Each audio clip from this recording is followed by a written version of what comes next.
Bonjour à tous, j'espère que vous allez bien, bienvenue dans ce nouveau podcast. Aujourd'hui, on s'intéresse à l'histoire des réseaux sociaux.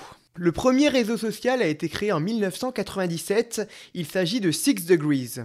Dans ce réseau, on peut configurer une page de profil, créer des listes de contacts et envoyer des messages. D'autres sont aussi apparus à cette époque, Weblog et Hotmail, et en 2000 est apparu Hot or Not. Ce site permettait aux utilisateurs de poster des photos afin d'être évalués par les autres.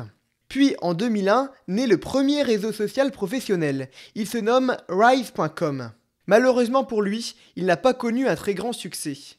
Ensuite, en 2002, arrive Friendster, qui est un site qui permet aux utilisateurs de faire la connaissance d'amis de leurs amis. Dans ce site, on peut envoyer des messages, créer un profil, etc. Ce site connaît un très grand succès en 2003. L'entreprise ne s'y était pas préparée. Les serveurs saturent et les utilisateurs quittent donc ce site. En 2003 apparaît MySpace. C'est vers ce site que les jeunes de cette époque se dirigent après que les serveurs de Friendster soient saturés. 2005 est une très grande année pour MySpace. 25 millions de personnes l'utilisent. Ce qui permet à MySpace de se classer 5e des sites les plus populaires aux États-Unis. Puis, en 2004, naît Facebook. Il a été créé par Mark Zuckerberg et ses camarades de l'université Harvard. Au départ, il se nommait The Facebook. À cette même époque, apparaît LinkedIn. Puis c'est au tour de YouTube de faire son apparition en 2005. En 2006, c'est le lancement de Twitter. À partir de cette année-là aussi, LinkedIn propose des forfaits premium payants. 2007 est marqué par l'apparition de l'hashtag sur Twitter. L'hashtag est totalement adopté par Twitter en 2009. Et 2009 est aussi marqué par l'apparition des j'aime sur Facebook. En 2010 est lancé le réseau social Instagram, en octobre pour être précis. Ce réseau social devient rapidement populaire. Instagram est racheté par Facebook en 2012. En septembre 2011, c'est au tour de Snapchat d'entrer en scène. Ce réseau social est à l'origine un projet d'étude de 2 étudiants de l'université Stanford en Californie. C'est Snap qui a inventé le principe des stories. En 2012, Facebook franchit un cap, celui du milliard d'utilisateurs.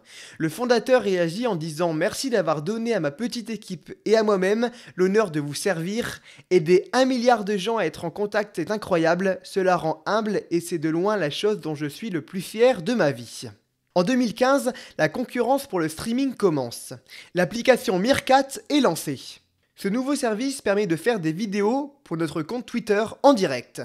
Cette appli offre également l'opportunité de pouvoir programmer la diffusion.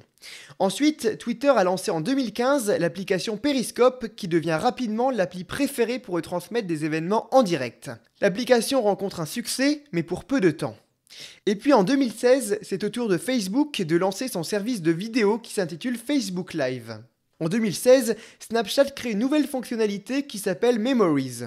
Et à partir de décembre de cette année-là, on peut créer des groupes.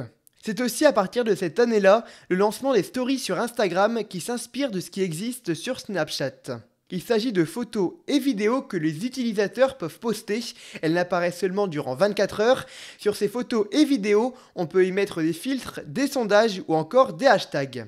Et en 2016 est apparu le réseau social TikTok. Puis, à partir de 2017, Twitter offre l'opportunité à ses utilisateurs d'inscrire jusqu'à 280 caractères au lieu de 140 dans les tweets. En 2018, Instagram lance une nouveauté qui est l'application IGTV. Sur cette appli, il y a uniquement des contenus vidéo.